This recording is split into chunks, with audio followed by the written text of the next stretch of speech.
Welcome back to another Kengan Ashura review. Today we will be picking up where we left off in the last video.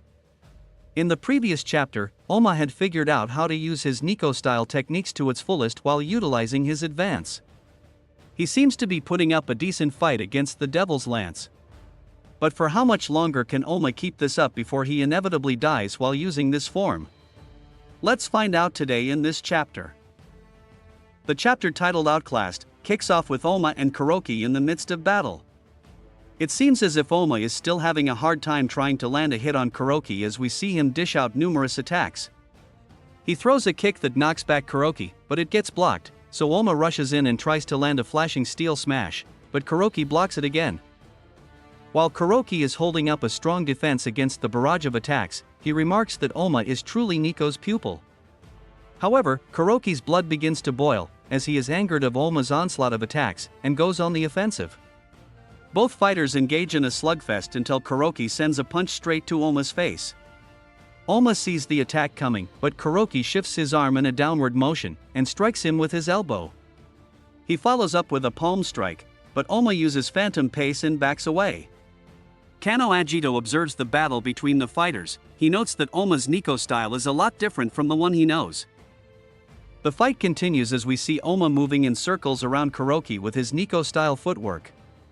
OHMA takes the chance to analyze his advanced form, and states that if he controls the form's output, he wouldn't have to worry about his memories getting confused, nor will the form influence him and make him lose his precise movements, thus allowing him to use Nico style without any limits.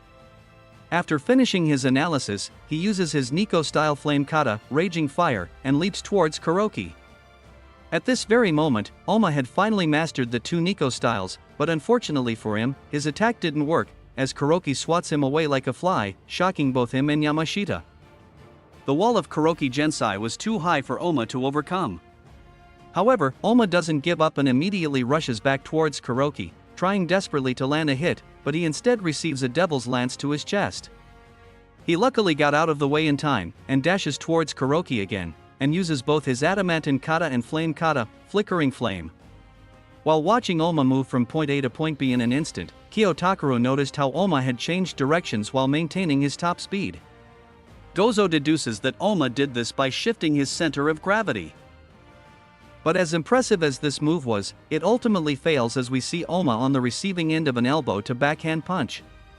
KUROKI then says that he had wished he had met OHMA under different circumstances, and he delivers a hard blow to OHMA's ribs, cracking it in the process.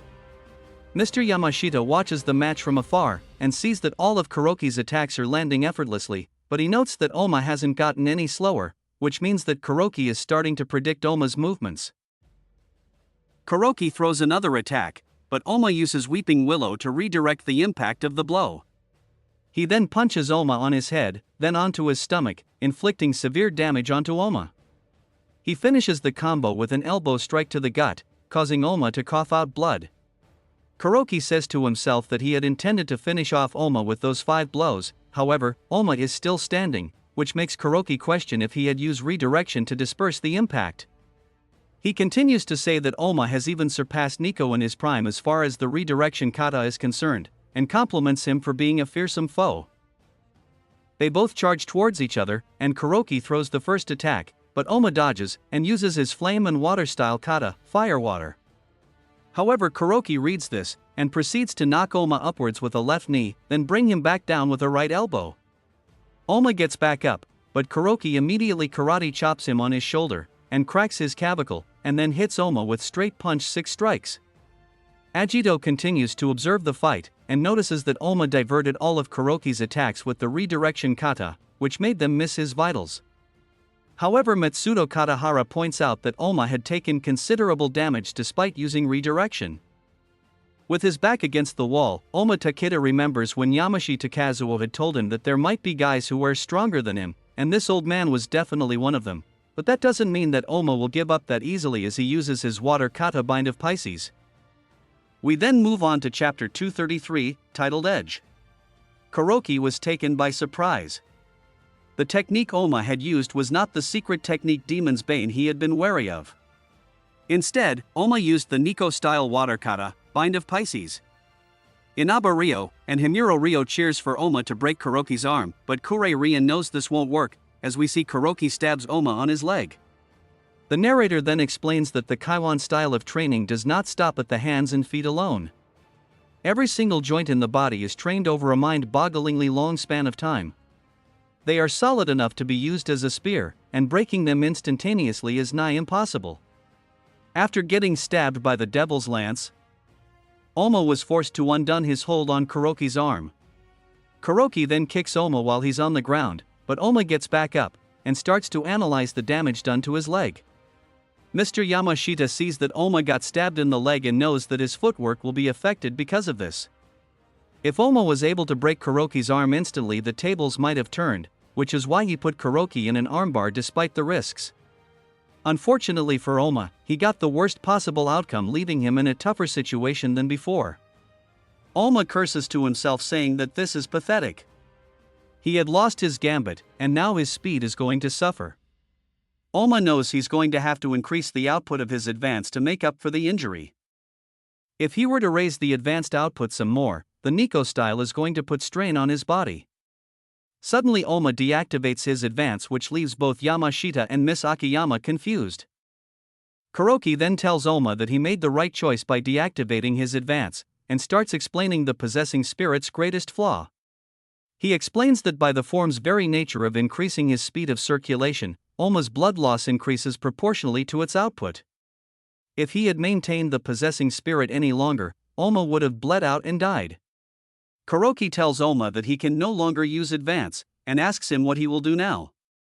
How does Oma plan to fight Kuroki without the advance?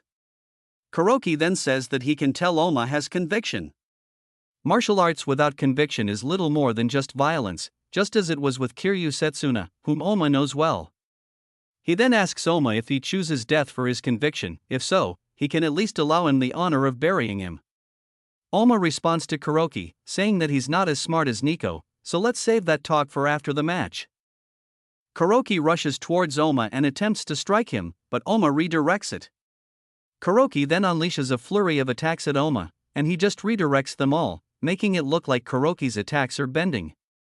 The reason for this is because Oma is using the Nico-style adamantine kata, flowing edge. This is a defensive form of redirection kata, which diverts a strike's trajectory by applying power to its side. Theoretically, it's capable of deflecting bullets. Oma states that when he first met Nico, he used this technique called flowing edge to save his life. It was the first technique that began Oma's very own Nico style. Suddenly Kuroki sends a spear hand straight to Oma's face, but luckily he managed to redirect it and dodge it in time. Oma knows that if he loses focus for just a second, Kuroki will kill him. Oma's vision begins to get blurry due to blood loss, which causes him to lose focus. Kuroki takes this opportunity to land a devastating attack on Oma, which leaves him very disoriented.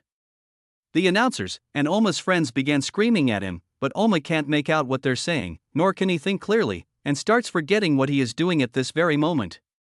His eyes wanders over to Mr. Yamashita, who is shouting at him, but Oma can't hear what he's saying, and wonders what he is doing. Suddenly, Oma is sent into a flashback of his past. Oma starts remembering his earlier days of when he was a child. He remembers the time when he fought random street thugs for survival, and the time when Nico took him in as his adoptive son, and started training him until the day Nico met his end at the hands of Setsuna's master. He also remembers the friends he made along the way, while participating in this tournament. Remembering all of this was enough for him to remind himself of who he was, and snaps out of his disorientation by the sound of Yamashita screaming his name, and strikes Kuroki with a swift kick to the face which takes him by surprise.